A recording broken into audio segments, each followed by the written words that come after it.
J'introduis le podcast d'aujourd'hui avec ces deux questions. La première question est celle-ci.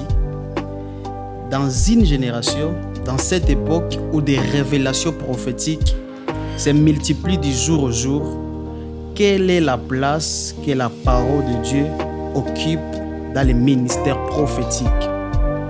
Quelle est la place que la parole de Dieu occupe dans les ministères prophétiques? Mais aussi, la deuxième question qui est dans mon cœur avant d'évoluer avec cet épisode est celle-ci. Est-ce qu'on peut être un ministre ou un prophète bien accompli sans avoir la connaissance de la parole de Dieu? Est-ce qu'on peut être un prophète accompli, disons même à 80%, sans avoir la connaissance de la parole de Dieu? Alors, salut à tous, shalom. Ici, Vic Frock TV, vie chrétienne fondée sur le roc. Bienvenue dans cet nouvel épisode. Ici votre frère Ushindi Pascal. Vous pouvez m'appeler comme vous voulez, frère, serviteur de Dieu. En tout cas, ça passe très bien. Et aujourd'hui, nous allons passer un très bon moment ensemble avec vous. Nous sommes avec un serviteur de Dieu qui sera une grande bénédiction pour vous. Mais aussi, nous saluons nos bien-aimés qui nous suivent à la radio Alpha Omega Rao FM. Recevez nos salutations, mais aussi recevez nos shalom, que Dieu vous bénisse abondamment. Avant de vous présenter l'homme de Dieu du jour, je crois que vous l'avez déjà constaté ou remarqué sur notre miniature. Je vais d'abord prier. Seigneur Jésus, merci pour la grâce, merci pour ce privilège, merci pour le Père et responsable que tu es pour nous. Merci au Dieu pour l'amour que tu ne cesses de prouver, de montrer dans nos vies, dans nos familles. Nous prions pour nos bien-aimés qui nous suivent, nous prions pour ton serviteur. Fais à ce que ce podcast, oh Dieu, puisse marquer une grande chose dans la vie de ton serviteur, dans la vie de tes enfants, au nom de Jésus. Nous voulons constater, ou je veux qu'elle puisse constater l'avant et l'après ce podcast, cette vidéo, au nom de Jésus. Je prie avec action de grâce. Amen. Je vous présente directement l'invité du jour. Bonjour, prophète. Bonjour, bien-aimé. J'espère que vous allez bien. Ça va, Dieu fait grâce. Dieu nous fait grâce vraiment. Wow. En tout cas, nous sommes bénis de vous recevoir aujourd'hui, prophète. C'est aussi une bénédiction pour nous. Vous êtes bien habillé? Merci beaucoup. En tout cas, je ne pouvais pas manquer de le dire. Merci beaucoup.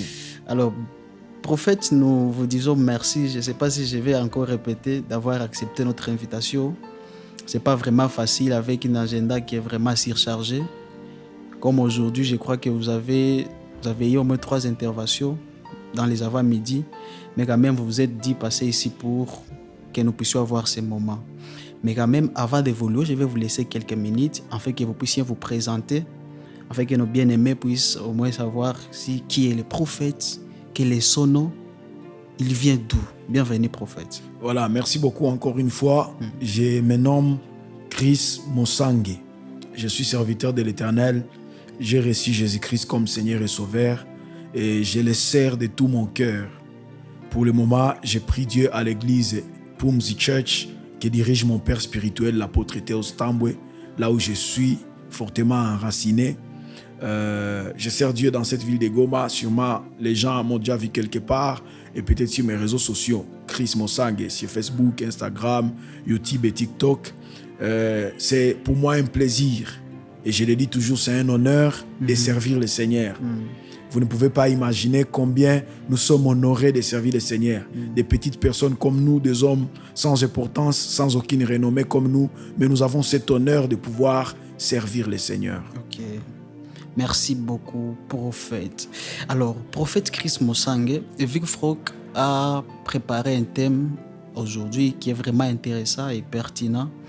Et le thème, nous l'avons intitulé « Prophétie, parole de Dieu, un ministère prophétique accompli ». Comme je l'ai introduit déjà dès le début, avec les 2 questions, je crois que ces questionnaires au moins introduisent bien ces podcasts ou ces thèmes. Prophétie, parole de Dieu, un ministère prophétique accompli. J'ai préparé quelques questionnaires que je vais vous demander de répondre. Mais quand même, avant de répondre à ces questionnaires, j'aimerais à ce que vous puissiez au moins placer la base, si vous pouvez avoir quelque chose à dire sur ces thèmes. Et par après, revenir avec des questions. Bienvenue. Voilà, c'est un thème intéressant. je le trouve personnellement intéressant et je l'aime beaucoup. Ok. Est-ce qu'il y a-t-il une opposition entre la prophétie et la parole de Dieu? Je ne pense pas. Je ne pense pas. Et je ne crois pas qu'il devait y avoir une opposition entre la prophétie et la parole de Dieu. Mais je trouve juste que ces deux domaines devaient être complémentaires. Ok. Parce que l'apôtre Paul est en train de dire aux Romains, il est en train de dire aux Romains dans Romains chapitre 12, verset 6, il dit que chacun exerce les dons qu'il a reçus dans la mesure de grâce que Dieu lui a imparti. Et il commence à citer spécifiquement les dons dont il est question. Il dit que celui qui prophétise les fasse selon l'analogie de la foi. Ok. Et la question qu'il faut se poser, c'est quoi l'analogie de la foi? C'est toujours l'apôtre Paul qui donne la réponse dans le même livre des Romains, au chapitre 10, verset 17. Il dit, la foi vient de ce qu'on entend et ce qu'on entend de la parole du Christ. Ok. En d'autres termes, lorsque l'apôtre Paul dit que celui qui exerce la prophétie les fasse selon l'analogie de la foi, il veut juste dire que celui qui exerce la prophétie puisse tirer sa base, puisse être pleinement enraciné et fondé dans les bases de la parole de Dieu. Alors pour un ministère ou soit l'exercice du prophétique accompli, il nous faut quasiment être enraciné dans les fondements, dans les bases de la parole de Dieu. Oui, merci beaucoup, prophète, déjà pour la base, pour cette introduction. Mais moi, quand même, en passant, je crois que je ne peux pas manquer de dire ça. Parmi les choses que j'aime dans les ministères de la parole de Dieu, c'est quand je vois un prophète qui est capable de prophétiser, mais à part prophétiser, il est aussi capable de prêcher la parole de Dieu de manière profonde, mais aussi de manière qui explique bien la chose. Justement, pas se limiter, moi, les côtés, prophète, il tout prophétiser, mais s'il s'agit qu'au fond, la Bible n'est pas capable de rien faire. Cependant, prophète, vu que Franck a prévu quelques questionnaires, je crois que ces questions pourront au moins nous aider et aider nos bien-aimés qui sont en train de nous suivre à avoir la précision sur ces thèmes, mais aussi à savoir, étant que prophète, comment est-ce que je dois me comporter. À part prophétiser, qu'est-ce qu'aussi je dois faire côté parole de Dieu. La question est celle-ci, prophète. Quelle est la différence entre la prophétie et la parole de Dieu? Si je peux reformuler la question à Lisa, quelle est la différence entre la prophétie et la parole de Dieu? Et pourquoi est-il vraiment important pour un prophète de bien comprendre cette différence? Parce que certains prophètes disent que mais Dieu m'a déjà parlé, là déjà ça suffit. Je n'ai plus besoin de lire la Bible. Et beaucoup de prophètes, ils commettent même des erreurs au nom de j'ai écouté Dieu, mais ils oublient quand même que la parole de Dieu est aussi là. Cependant, je voulais au moins savoir, ou on voulait savoir cette différence. Voilà, merci beaucoup pour la question. Quelle est la différence entre la prophétie et la parole de Dieu? C'est quoi la différence entre la prophétie et la parole de Dieu? Ma réponse a deux volets. Premièrement, je dirais qu'il n'y a aucune différence. Ok. Et deuxièmement, je montrerai qu'il y a bel et bien une différence. En fait, la parole de Dieu et la prophétie, c'est la même chose. Ok. C'est la même chose. La prophétie, c'est quoi par définition? C'est dire dans notre langue maternelle, ou soit dans notre langue habituelle, les oracles de Dieu. Ou soit relater les conseils de Dieu dans notre langue intelligible. C'est ça la prophétie. En d'autres termes, la prophétie, c'est la parole de Dieu que nous sommes en train de parler, que nous sommes en train de dire. Mais ce qu'on appelle généralement parole de Dieu, ça fait allusion à la parole écrite. À la parole biblique, à ce qui est écrit dans la Bible. Alors, la vraie question serait, c'est quoi la différence entre la parole écrite de Dieu et la parole parlée? Parce que la prophétie qui est la parole parlée et la Bible qui contient la parole écrite. C'est quoi la différence? Je dirais, premièrement, la meilleure et la vraie prophétie, c'est la parole écrite. Pourquoi? Parce que ce qui est écrit est déjà écrit. Ce qui est écrit est déjà éprouvé. Ce qui est écrit est oui et amen.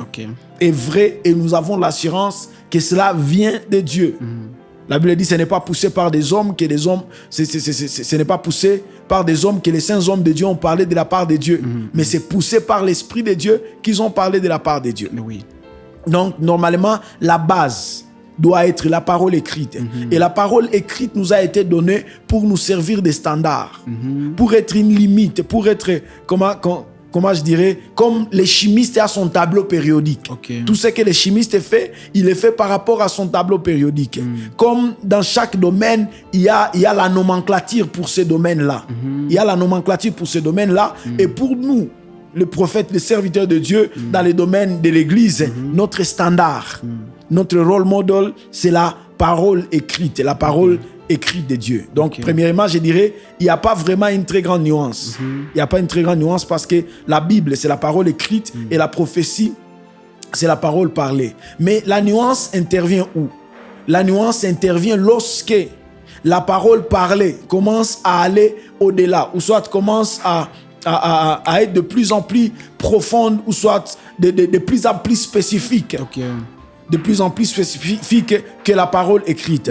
La Bible, la parole écrite est en train de dire ce n'est pas par la volonté d'un homme qu'une prophétie a été donnée et aucune prophétie biblique ne peut faire objet d'interprétation personnelle.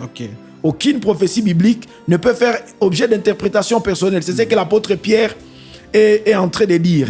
Alors, comme aucune prophétie ne peut faire objet d'interprétation personnelle, c'est une erreur de dire que non, frère Ushindi, tel verset te concerne spécialement toi. C'est une erreur. Parce que la Bible nous a été donnée à nous tous.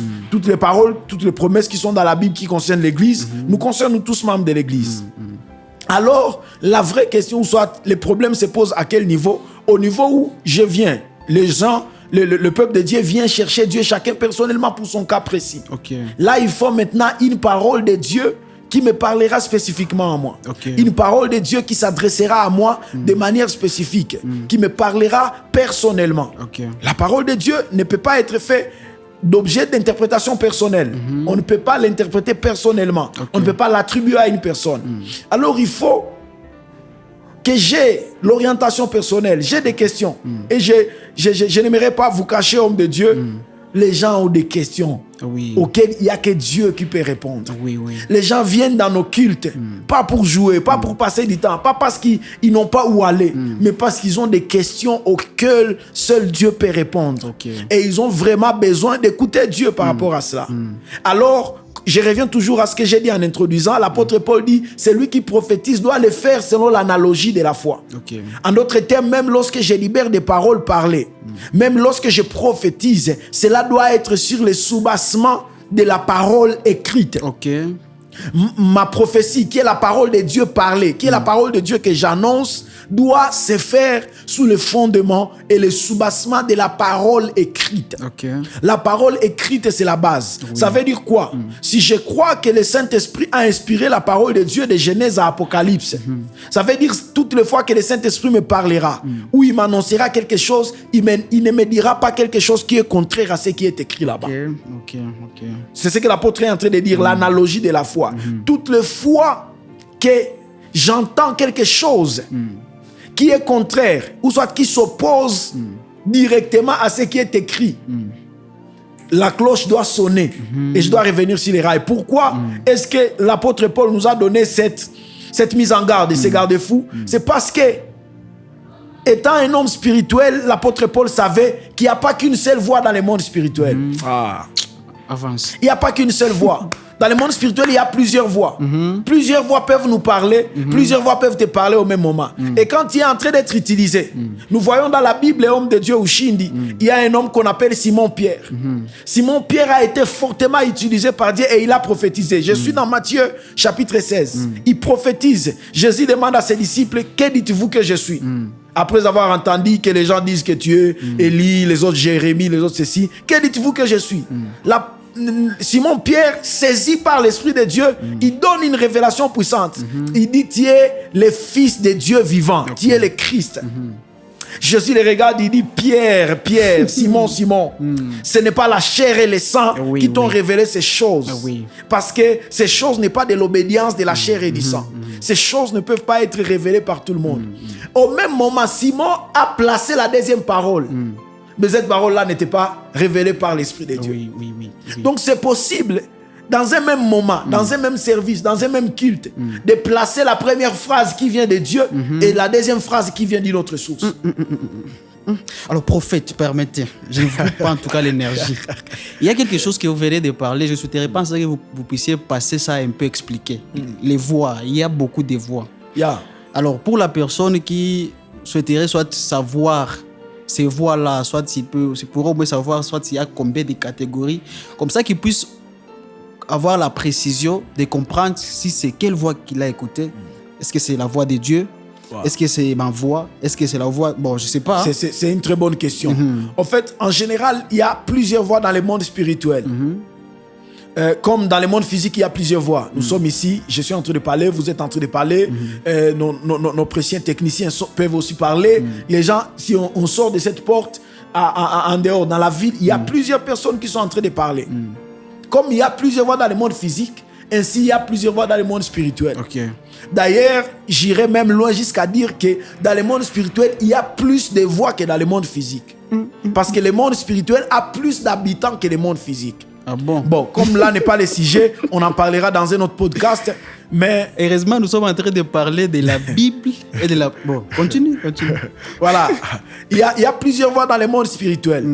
Mais en général, je vais les classifier en 3 catégories. Okay. La première catégorie, je parle de la voix de Dieu.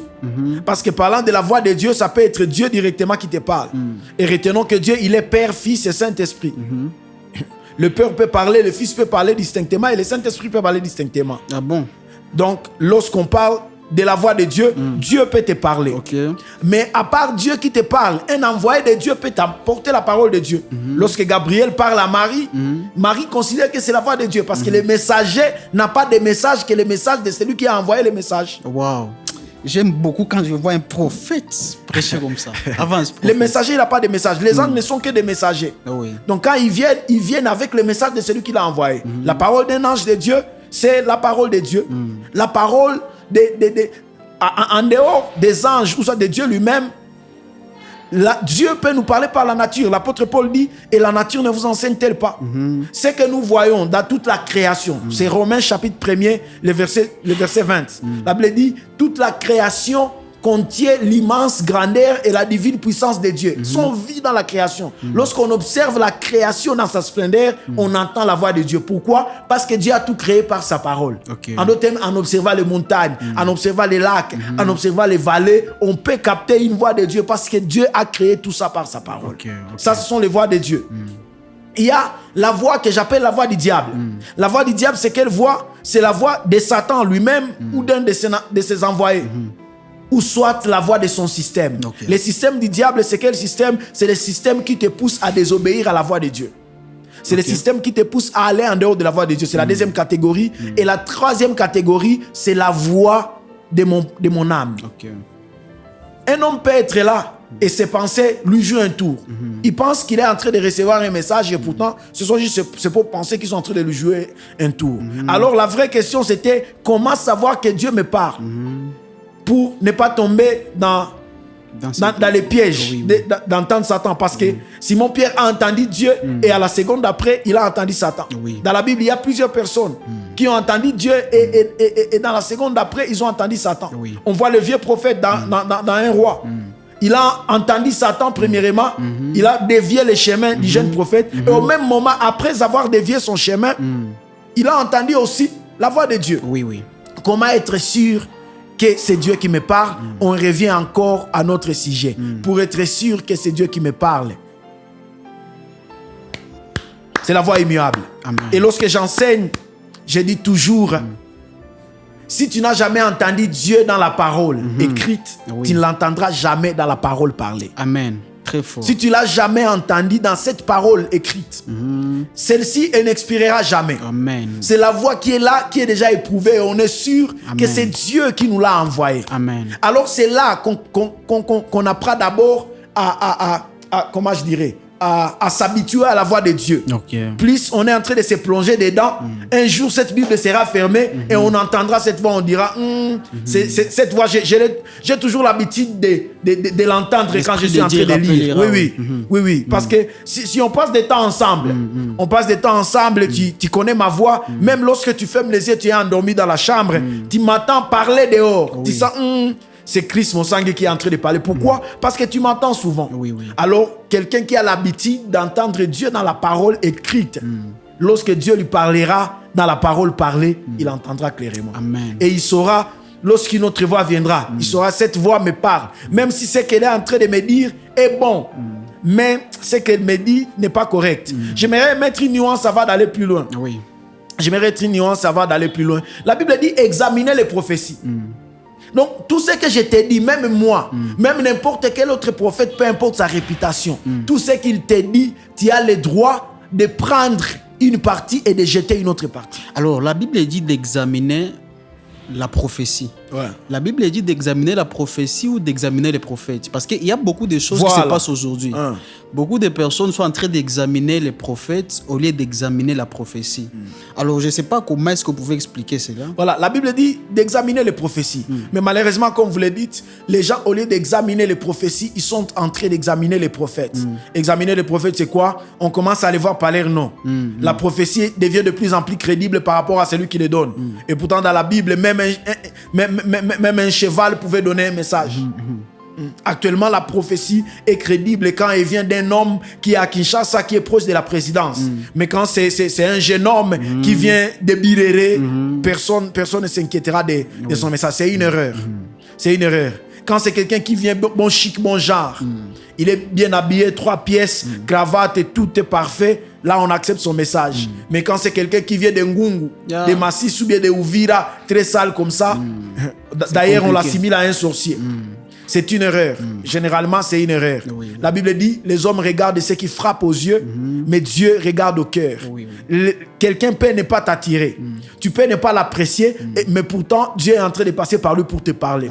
Tu peux ne pas apprécier mon visage. Tu peux ne pas apprécier ma coiffure. Tu peux ne pas apprécier ma tête. Tu peux me voir et je te dégoûte parce que il arrive des cas pareils. Tu vois quelqu'un et il te dégoûte. Tout de lui te dégoûte. Même s'il te dégoûte, Dieu peut passer par lui. Et quand la Bible dit d'examiner les prophéties, prenez ce qui est bon, rejetez ce qui est mauvais. Là aussi, il y a une autre nuance, homme de Dieu.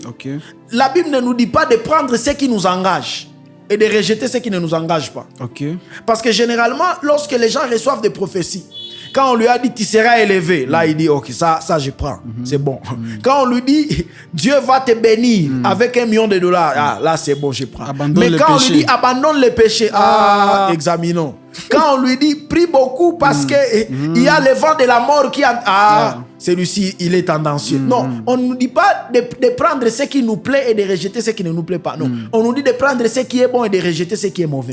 Quand est-ce qu'une prophétie est bonne et quand est-ce qu'elle est mauvaise? C'est la question qu'il faut se poser. On revient encore à notre sujet. Une prophétie est bonne lorsqu'elle est inspirée par le Saint-Esprit. Amen. Et une prophétie est mauvaise lorsqu'elle vient de ces autres sources-là que j'ai dit. Une prophétie est bonne lorsqu'elle est inspirée par le Saint-Esprit. Et quand est-ce qu'on sait qu'une prophétie est inspirée par le Saint-Esprit? Lorsqu'elle est en analogie avec la parole de Dieu. Si c'est quelque chose qui contredit la parole de Dieu, même lorsqu'on te le dit avec toute sincérité, mon frère, rejette. Si je viens, je te trouve dans une vie d'impudicité, dans une vie de péché, et je te dis que Dieu va t'élever, mon frère, c'est contraire à l'analogie de la parole de Dieu. La Bible dit rechercher la paix et la sanctification sans laquelle personne ne verra le Seigneur. Comment toi tu veux voir le Seigneur, au même moment tu ne veux pas abandonner le péché? Bon, on continue avec les questions. En tout cas, c'est intéressant.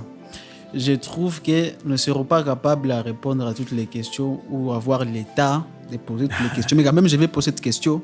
Je crois que prochainement, avec nos bien-aimés, on pourra savoir comment évoluer et comment faire les choses. Prophète, je voulais savoir, est-ce qu'on peut être un prophète bien accompli sans avoir la connaissance de la parole de Dieu? Permets-moi encore de poser la question autrement. Si vraiment on peut être un ministre prophétique qui serve Dieu efficacement sans avoir la connaissance profonde des Écritures.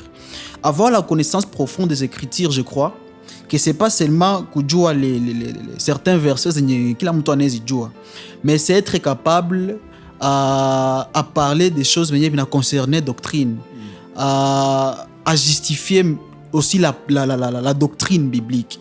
Alors, est-ce qu'on peut être un prophète qui est vraiment bien accompli, un prophète bon, mwenye Mungu anachunga sans avoir ce côté-là? La réponse est aussi graduelle. La réponse est aussi graduelle. Est-ce qu'on peut être un prophète sans une connaissance profonde de la parole de Dieu, je peux dire, je suis tenté de dire oui. Premièrement. Pourquoi? Parce que la connaissance de Dieu, elle est graduelle. Les dons peuvent venir d'un coup. Bien que même dans les dons, on grandit. On acquiert la maturité, la sagesse. Mais quand les dons viennent, il est parfait. Les dons peuvent venir d'un coup. Mais la connaissance, elle est graduelle. C'est le courage. On se forge petit à petit pour atteindre un niveau. Mais la vraie réponse à cette question, c'est non. Parce que vous avez parlé d'un prophète accompli. J'ai dit être un prophète, on peut l'être. Mais accompli, non. Si on avance avec l'épaule du don seulement et on laisse la connaissance de la parole de Dieu, on va battre l'aile. C'est comme un avion qui est en train de voler avec une seule aile. C'est comme un oiseau qui veut s'envoler avec une seule aile. C'est comme prendre l'été sans le cycle. Tu vas cracher. Ça n'aura pas de goût. Homme de Dieu, si je peux répondre que par la parole, avec mes fils, nous avons un principe qui est en latin sola scriptura. C'est la parole doit nous départager. Si je rentre dans la parole, je vois le Seigneur Jésus. Il est grand prophète. Luc est en train de dire qu'il était un prophète puissant en parole et en œuvre. Il était puissant en parole et en œuvre. Comment toi tu veux être un prophète puissant en œuvre seulement sans l'être en parole? Et pourtant, le modèle que nous suivons, c'est le modèle de notre Seigneur Jésus-Christ. Et qu'est-ce que Jésus fait, homme de Dieu Ushindi?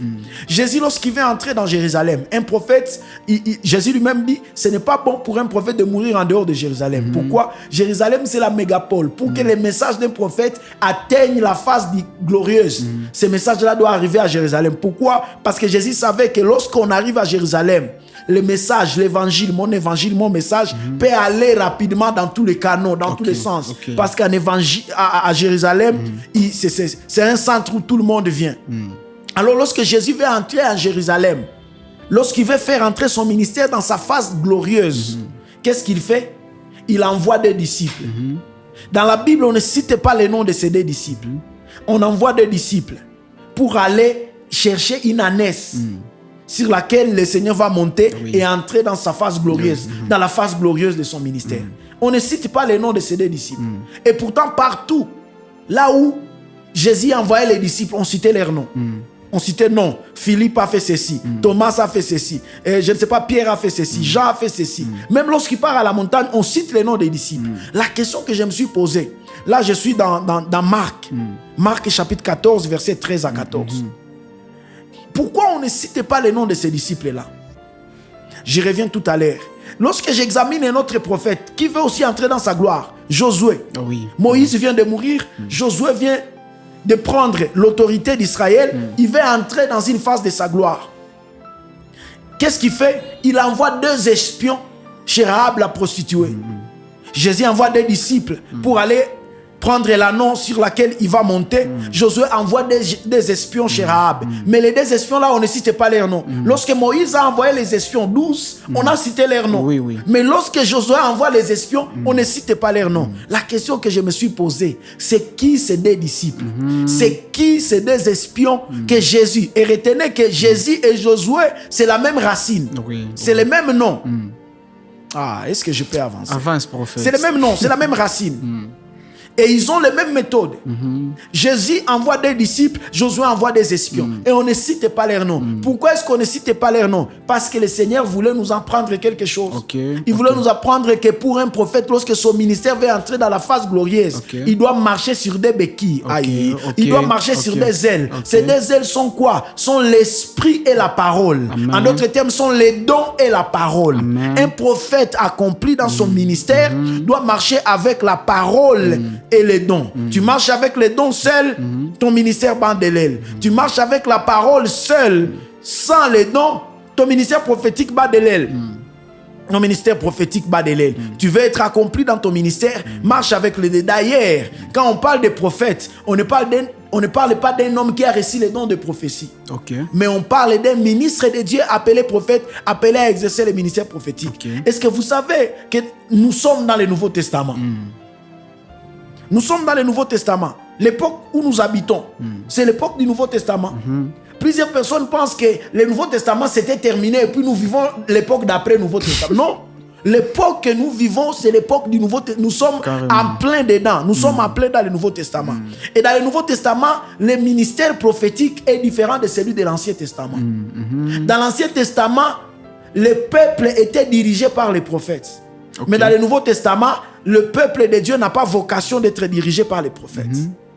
Dans l'Ancien Testament, le peuple était dirigé par les prophètes. La Bible dit par un prophète, Dieu fit sortir Israël d'Égypte et Israël fit garder. Le peuple était dirigé par les prophètes. Le guide du peuple, c'était les prophètes. Mais dans le Nouveau Testament, le peuple n'a pas vocation d'être guidé par les prophètes. Alors, le travail du prophète, c'est quoi? Le travail du prophète, ce n'est pas donner des prophéties pour orienter et guider le peuple. Non. Le prophète est d'abord, avant tout, un ministre de la parole. Au même titre que l'évangéliste, au même titre que le pasteur, au même titre que les docteurs. En d'autres termes, si tu trouves un prophète qui se dit qu'il a un ministère prophétique et qui n'arrive pas à prêcher comme un docteur, c'est un faux. Si tu trouves un prophète qui se dit qu'il a un ministère prophétique et qui n'arrive pas à prêcher comme un pasteur, il est dans le faux.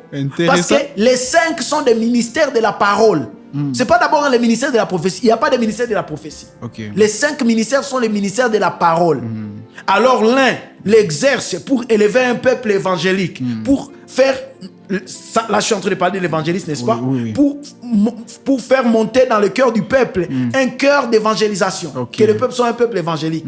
Lorsque le pasteur exerce son ministère de la parole, c'est pour que le peuple voie la dimension de Dieu en tant que berger. Parce que David dit, l'Éternel est mon berger. Même si nous avons des bergers ici, en réalité, ils ne sont pas des bergers. Ce sont des brebis que Dieu a pris pour montrer à d'autres brebis l'exemple de comment les bergers traitent ces brebis. Amen, amen. Très fort. Ça, c'est le travail du pasteur. Les docteurs, quand les docteurs prêchent la parole, il élève un peuple qui a la soif de pénétrer dans les mystères de la parole de Dieu. Et quand un prophète maintenant, dans son rôle de ministre de la parole, quand il parle, c'est pour exercer... C'est pour élever un peuple prophétique. C'est pour amener le peuple à avoir la dimension d'écouter Dieu. Chacun de ceux qui écoutent les prophètes doivent écouter Dieu indépendamment. En d'autres termes, si tu es prophète de ministère et que tout tourne autour de toi, tu as échoué ton ministère. Tu n'as pas de ministère prophétique. Le vrai ministère prophétique, c'est lorsque tu amènes tout le peuple à écouter Dieu. L'exemple que je donne souvent, c'est l'exemple de la médecine. Il y a la différence entre un médecin et un professeur en médecine. Un médecin, son rôle, c'est juste soigner. Si tu vas auprès de lui, tu lui dis, enseigne-moi comment soigner, il ne saura pas. Il voudra juste que tu lui dises, ok, je sens telle part mal, ok, il te prescrit et il te dit, toi, on va faire telle et telle autre intervention. Mais le professeur en médecine, il peut soigner, mais au-delà de ça, lorsqu'il est dans son auditoire, il prend des jeunes gens qui n'ont jamais appris la médecine. Qui ne savent rien de la médecine et il fait de chacun d'eux un médecin. Donc son travail, un professeur en médecine, son travail principal, c'est pas d'abord de soigner. Il peut soigner de temps en temps, mais son rôle principal, c'est d'élever une autre génération de médecins. Et c'est ça, un prophète dans le Nouveau Testament. Un prophète dans le Nouveau Testament n'est pas un médecin, mais c'est un professeur en médecine. Son rôle, lorsqu'il prend la parole, c'est pour élever un peuple qui est prophétique. Waouh! En tout cas, je peux dire que je suis satisfait, bien que je reste avec la soif.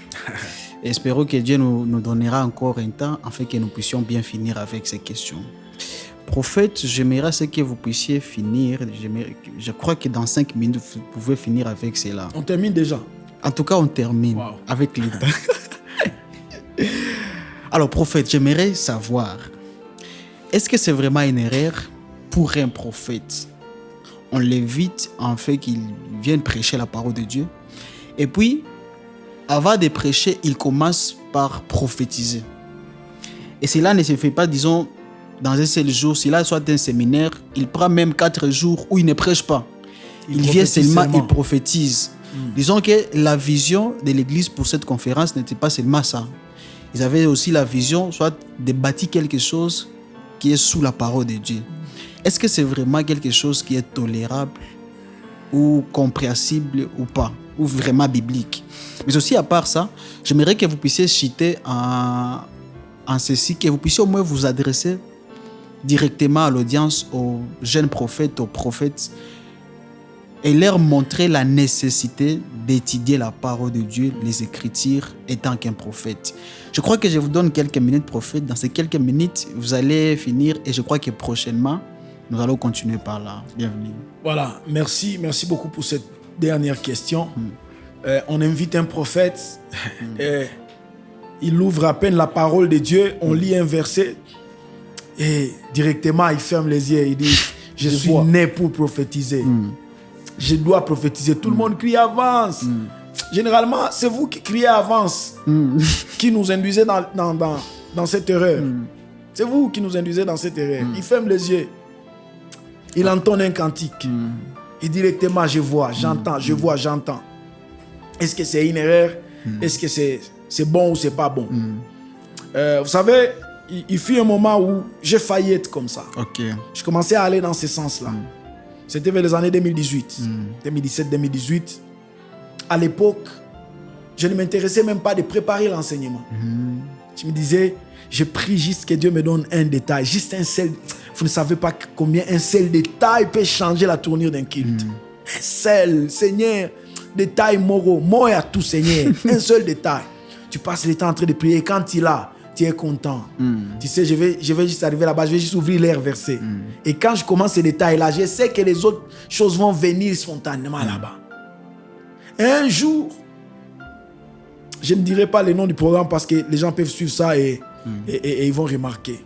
Un jour, j'arrive à un endroit, je veux couler, ça ne marche pas. Je me dis, mais moi, black prophète, tout le monde avance, les prophètes. J'ai dit, aujourd'hui, on va juste chanter, on va adorer Dieu. Ça ne marche pas. Je veux couler, ça ne marche pas. Je veux couler, ça ne marche pas. Je vois rien. En tout cas, ça ne marche pas. Je me dis, non. Le lendemain encore, ça ne marche pas. Je me suis dit, non, je dois rentrer en retraite.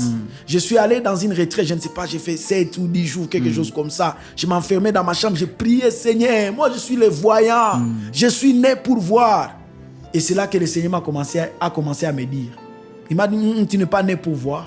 Et le Seigneur m'a dit clairement, ça c'est mon cas personnel. Il m'a dit, j'étais appelé prédicateur de la parole. Le Seigneur me l'a dit clairement. Tu es d'abord avant tout prédicateur. Homme de Dieu Ushindi, actuellement je ne peux pas me disputer avec les gens pour un service prophétique. Si vous dites que vous êtes le meilleur voyant de la ville, ça va, je vous laisse. Si vous dites que c'est vous qui voyez bien, je vous laisse. Je sais que d'abord et spécialement, Dieu m'a appelé pour être un prédicateur de la parole. D'abord, donc c'est la base. Si vous venez dans mon ministère, si vous me voyez exercer des bases, je suis un prédicateur de la parole. Et le Seigneur maintenant m'a convaincu, il m'a dit, les dons prophétiques que tu as, ce ne sont pas des jouets que tu dois utiliser pour t'amuser et juste pour ambiancer les gens. Mais ce sont des outils de mission. Et depuis ce jour-là, je me suis juré d'utiliser les dons que pour résoudre un problème. Avant, on pouvait prophétiser juste pour s'amuser. Je me rappelle avec des amis. D'ailleurs, même ici, là où nous sommes, il y avait une église quelque part ici à côté. Une chambre de prière. Je me rappelle avec des amis, on venait et on se disait non, je vais donner 100 noms. Tu commences à donner des noms. Et après, tu ne donnes pas un message. Et depuis ces jours où Dieu m'a repris comme ça, je me suis dit, je n'exercerai les dons que pour résoudre un problème. Donc, s'il n'y a pas de problème spécifique, je garde mon dos parce que Jésus a dit, on ne donne pas de perles au pourceau. Des perles que le pourceau ne le foule aux pieds et qui ne se rétractent contre vous. Alors, est-ce une erreur? Je dirais oui, c'est une erreur et c'est une paralysie. C'est une erreur et c'est une paralysie si on vous invite pour prêcher. Vous savez, si je viens, je commence à te donner tes messages.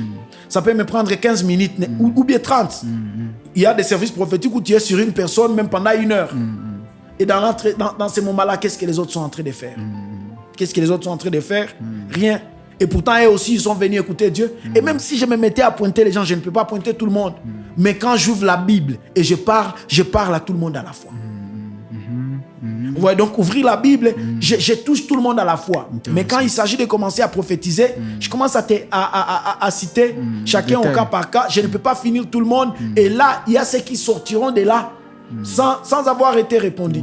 Mais quand j'ouvre la parole, juste la lecture, sans même commenter, sans même donner des exemples, juste la lecture. Si on ouvre juste, on lit des versets, chacun trouve sa part. Chacun là où il est.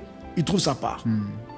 Donc, c'est une paralysie. Mais j'irai encore plus loin, je dirais, si tu es ministre appelé au prophétique, tu dois quand même être aussi différent des docteurs. Ok. C'est mon cas. Là, je suis en train de me parler de moi-même. J'ai parlé à d'autres qui aiment prophétiser seulement sans prêcher. Alors, je parle à moi-même et aux gens qui sont comme moi, qui nous disons non, nous sommes d'abord prédicateurs. Mais même si je suis ministre, je suis prophète. Mon ministère et ma prédication doivent être différentes des docteurs, des pasteurs et des évangélistes. Que les pasteurs, ils prêchent seulement, mais moi quand même, quand on part à la boulangerie, c'est pour chercher quoi? Les pains. Quand on parle à la station-service, c'est pour chercher les carburants. Oui. Et quand on m'invite prophète, au-delà de la parole écrite, au-delà de la prédication, je dois quand même faire ce pourquoi je suis appelé prophète. Parce que c'est aussi une autre paralysie. Si les prophètes restent seulement dans la parole écrite, sans aiguiser ses dons. Oui. Il peut même devenir un juge et commencer à juger les autres. Nous avons dit que Jésus était un prophète, n'est-ce pas? Oui. La question que j'ai souvent l'habitude de poser, je vous la pose aussi, homme de Dieu Ushindi. Pardonne-moi, c'est vous qui posez les questions, mais permettez-moi de vous poser cette question. Qui était la première personne à frapper Jésus? La première personne à frapper Jésus. Vous voyez, il nous pose des questions, nous aussi on commence à lui poser des questions. Qui était la première personne à frapper Jésus? La première personne à frapper Jésus, ce n'est pas Pilate. Ah bon? Pilate, c'est un païen. Il ne peut pas frapper Jésus. La première personne à frapper Jésus, ce ne sont pas les Romains. Ils ne peuvent pas être les premiers à frapper Jésus. La première personne qui a frappé Jésus, homme de Dieu, c'est Moïse. 2 Corinthiens chapitre 10. Heureusement que j'ai la Bible ici. L'apôtre Paul, qu'est-ce que l'apôtre Paul est en train de dire? 2 Corinthiens. Quel verset j'ai lu directement? Laisse-moi vous trouver les versets directement, rapidement. Vous me cherchez le texte dans lequel l'apôtre Paul est en train de dire que Christ était les rochers dans lesquels il vivait. Vous nous trouvez rapidement les versets. L'apôtre Paul dit qu'Israël, quand il était dans le désert, il y avait un rocher qui le suivait. Okay. Et ces rochers-là, c'était Christ. Ces rochers, c'est dans ces rochers où il vivait. C'est ce que l'apôtre Paul est en train de dire. C'est dans ces rochers où il vivait. Ces rochers les suivaient chaque jour. Depuis le jour où ils sont sortis de l'Égypte, depuis le jour où ils ont traversé la mer Rouge, jusqu'au jour où ils sont arrivés, ces rochers étaient là. Et ils savaient bien que ces rochers nous suivent. De la même manière qu'il y avait la colonne de nuée et la colonne de feu qui les suivait, il y avait aussi un rocher. Ils les voyaient, ils savaient que ces rochers les suivaient. Et lorsqu'il s'agissait maintenant de boire, l'eau, Dieu dit à Moïse, parle à ces rochers, parle à Christ, il te donnera de l'eau. Qu'est-ce que Moïse a fait? Il a frappé. Moïse a frappé les rochers. C'est lui la première personne à frapper les rochers. Pourquoi j'ai invoqué cela? Parce que Moïse représente la loi. Ok. Et Jésus représente la grâce. Les rochers là représentent la grâce. Lorsque je suis un prophète, je ne marche pas seulement avec la loi. Je marche aussi avec la grâce. Si tu es un prophète, tout ça, si tu exerces dans les prophétiques et que tu marches seulement avec la loi, sans la grâce, tu vas être un juge, tu commenceras à frapper les autres. Okay. Si tu es un ministre qui te laisse berner seulement par la loi, sans marcher par la grâce, sans marcher avec les grâces prophétiques, tu frapperas. Okay. Tu seras le premier à les frapper. Avant que les païens ne les frappent, tu seras le premier à les frapper. Okay. Maintenant, pour éviter cela, qu'est-ce qu'il faut? Il faut cet équilibre que j'ai parlé. Okay. L'esprit et la parole. Les prophétiques et la parole. Qu'est-ce que je dois dire à ces jeunes gens qui aiment seulement les prophétiques, qui aiment seulement prophétiser? Ils sont en ce moment dans des montagnes, ils sont en ce moment dans des retraites. Seigneur, ouvre-moi les yeux. Seigneur, ouvre-moi les yeux. Beaucoup de lives. Ils sont là en train de faire des lives, ils ne prêchent même pas, ils ne s'inquiètent même pas de lire, de méditer la parole de Dieu. Ils ne s'inquiètent même pas de lire et de méditer la parole de Dieu. Qu'est-ce que j'aimerais les dire? C'est bon d'apprendre la parole. S'ils ont eu le temps de suivre toute cette émission, ils sauront que c'est important d'apprendre, de lire la parole. C'est très important d'apprendre et d'étudier la parole. D'ailleurs, je les lance une invitation. Nous avons une école biblique appelée New Creation Ministries Bible International School. Je suis parmi l'un des enseignants. Ça, c'est une casquette que les gens ne savent pas. Okay. Des fois, les gens nous voient prêcher, prophétiser. Ils pensent que nous sommes en train de ramasser ce que nous faisons. Mais au-delà de ça, je suis un théologien et je suis enseignant dans l'école biblique. Okay. Je suis enseignant dans l'école biblique. Alors, si vous voulez aussi apprendre, contactez Vic Frock TV, contactez-les sur les numéros qu'ils vont vous donner et peut-être on vous orientera. Peut-être dans notre école ou dans les autres que nous connaissons, parce qu'il n'y a pas il n'y a pas que nous Création qui est une école biblique dans la ville. Il y en a plusieurs. Merci beaucoup. Merci beaucoup. Merci beaucoup, bien-aimés. Merci beaucoup, serviteurs, servants de Dieu, de nous avoir suivis jusqu'à la fin. Prophétie, vers parole de Dieu, un ministère prophétique accompli. Mon frère, tu as trouvé le verset? C'était des Corinthiens combien? Ok. Ah, c'est 1 Corinthiens. 1 Corinthiens 10, c'est pas 2 Corinthiens, c'est 1 Corinthiens 10, verset 4. Et ils ont tous bu les mêmes breuvages spirituels, car ils buvaient à un rocher spirituel qui les suivait, et ces rochers étaient les Christ. Voilà. Amen. Alors, nous finissons par ici aujourd'hui. Merci de nous avoir suivis jusqu'à la fin. À nos bien-aimés qui nous suivent toujours sur notre radio Alpha Omega, merci d'être là, merci d'être toujours connectés.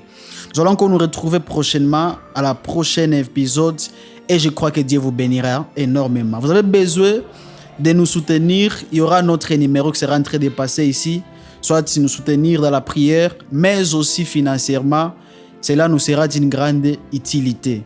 Que Dieu vous bénisse abondamment de partout où vous nous suivez.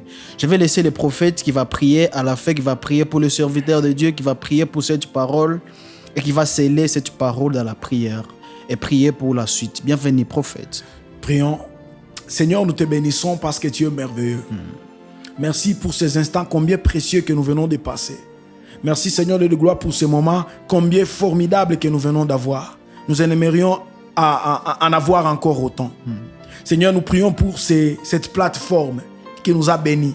Aujourd'hui, elle est encore dans ses faibles commencements, mais nous croyons et nous savons, Père éternel de gloire, que partout là où il y a un faible commencement, c'est là où tu agis pour le propulser et les amener dans les sommets insoupçonnés. Amen. Je prie, Père éternel, que tu puisses prendre ton serviteur Ushindi et toute son équipe et que tu les élèves, éternel Dieu de gloire. Qu'il soit une voix dans cette ville de Goma, qu'il soit une plateforme incontournable et incontestable dans cette pays, la RDC.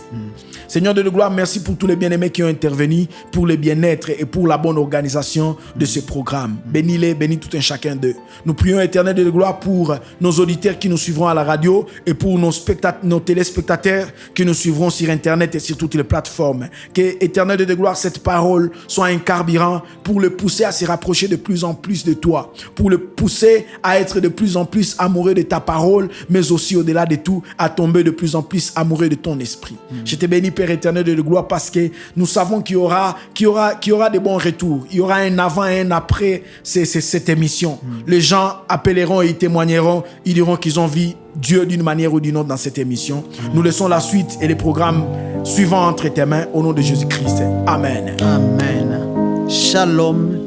On se retrouve encore dans la nouvelle vidéo. Que Dieu vous bénisse.